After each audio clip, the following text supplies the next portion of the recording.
Welcome back to Film Snob HQ. The road to Avengers Doomsday continues. There are 3 movies left in the third phase of the MCU / the fourth era of Marvel films. We're diving back to Fox now. This is the second last Fox Marvel movie ever. After this, they're all done. Technically, the last one we're going to talk about is a 20th Century, which means it happened after the purchase of Fox by Disney, but it was developed by Fox and it only changed the branding because the assimilation had taken place. We're talking about a highly divisive film. Instead of going out with a bang, they kind of went out with a bit of a whimper, unfortunately. It's a film that I have mixed feelings on. I enjoy lots of elements for it, but there are also just repeated mistakes and just things in the film I'm not quite sure about. But we're going to talk about it. I enjoy it for the most part. We're talking about X-Men Dark Phoenix. After the Avengers, after X-Men Apocalypse, which I really enjoyed in theaters, and they set up the idea of the X-Men moving forward as a team. They had a new roster and stuff like that. I did not anticipate the next film was going to be Dark Phoenix. I know they teased the Phoenix saga. In the end of Apocalypse, Jean Grey walks out and she's got the flames around her. But I honestly thought they were like, we are going to get to this eventually, but it's not our next film. And then Fox announced it was, which raised a lot of eyebrows for everyone, myself included, because the one critique that original X-Men trilogy had was that they rushed the Dark Phoenix thing. I haven't read a lot of X-Men comics, but I have read the Dark Phoenix saga. I was not expecting the Shi'ar Empire to show up. They're a space, like an alien race in space that the X-Men are friends with. The X-Men had not even been to space at this point. And I just didn't think they were going to do that. It also has the Watcher and stuff like that. Now, you don't need to do a direct adaptation of these storylines, as proven with Logan, as proven with Civil War, as proven with Infinity War. Those movies are loose adaptations. Old Man Logan, the storybook, has Hulk and Red Skull and Hawkeye and all sorts of characters that Fox did have access to. So clearly they can do a great job, kind of adapting or, kind of loosely adapting.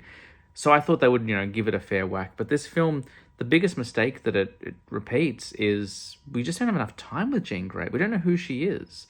She was more than a cameo in Apocalypse, but she wasn't in it that long. To make a whole film about her, it's just very hard to care about a character. And I felt really bad for Sophie Turner because I think she's a good actress. Obviously, Game of Thrones is probably, the thing that people know her most for. But I liked her as Jean Grey. I was looking forward to learning more about the character. But before she even got to really establish who that character was, they're throwing the Phoenix Force at her, which they don't call it, again, they don't call it the Phoenix Force. She gets hit by Stardust, and then the kids call her Phoenix because she didn't die.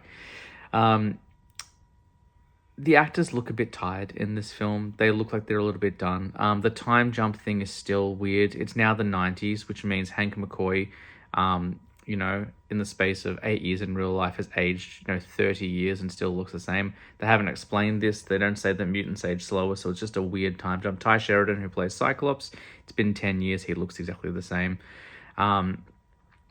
They make some weird decisions. Like, this was meant to be a low-budget film. Simon Kinberg, the director, and I don't think he'd done much directing previously. His biggest role had been a producer at Fox. Said he was going to keep the budget small, and then they spent $200 million on this. They spent $200 million on it, and their big fight is in a street. The X-Men fight each other in a street.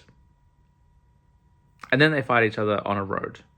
Like, there's just no ceremony. If you're going to do Dark Phoenix, it doesn't need to be Endgame level, but it should feel big, and it doesn't. It feels small. It feels like they didn't have enough money, but they spent $200 million on this movie. Let's talk about some positives. The performances are good. I really enjoy all the performances. The little girl who plays young Jean Grey is really good. She shows up quite a few times. Fassbender and McAvoy are doing the same thing that they've done the last few films. Not to say that they're repeat performances or they're not good, but they're just consistent. They're consistently good in these films. Ty Sheridan is great. Jennifer Lawrence, I think, was maybe getting over the X-Men films, which might explain why her character was killed off. There might have been other reasons, but I just feel like she'd done 4 X-Men films and was ready to move on, which is fair enough. They also don't explain why she looks different in this film. Her skin is very different to the previous films. I think she also got sick of putting on that kind of prosthetic makeup and was like, just paint me. So, yeah. There's a character who I think is meant to kind of be like from the Shi'ar Empire, but she's not, and she's called Vuk, played by Jessica Chastain. When they announced Jessica Chastain was in this, I was so excited. I was like, oh my God, like, you don't bring in Jessica Chastain, brilliant actress, and give her nothing to do. But they did. They did. I'm trying to be positive because there are good things. I do enjoy it. I enjoyed watching this for the second or third time more than I enjoyed watching Apocalypse. Apocalypse felt like a slog. This at least is less than 2 hours. It kind of moved pretty quickly. But you could tell that they weren't planning anything else. There is no post-credit sequence. There's no tease at the end. You do see the Phoenix Force like in the sky at the very end without any explanation, really. But it does feel like it's the end of the Fox era. They do Genosha, which I like, Magneto having his own place, having his own kind of like colony for mutants and stuff like that. The X-Men are now widely accepted as a team within the human community, and humans no longer fear them or persecute them, which I quite like. So there is that growth. I think that's really important after, 4 films spanning 4 decades. There needs to be some progression forward. Magneto finally having a place where he can be himself, and be with mutants. The X-Men finding acceptance. That's all really important. I'm glad they did that. That worked quite well.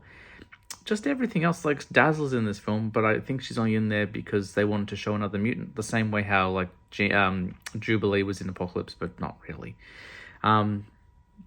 It's a shame because I like all the performers in this. I think it's a great cast. And I think it looks good, and I think there's some really cool moments, but it just doesn't know what it wants to do. That is X-Men Dark Phoenix. There's one more X film to go. We're going to get to that shortly. But the next... returning characters. I think I've talked about the cast here. There's not really any new cast members in here aside from Jessica Chastain. I don't think she's going to come back. Next up is Spider-Man Far From Home.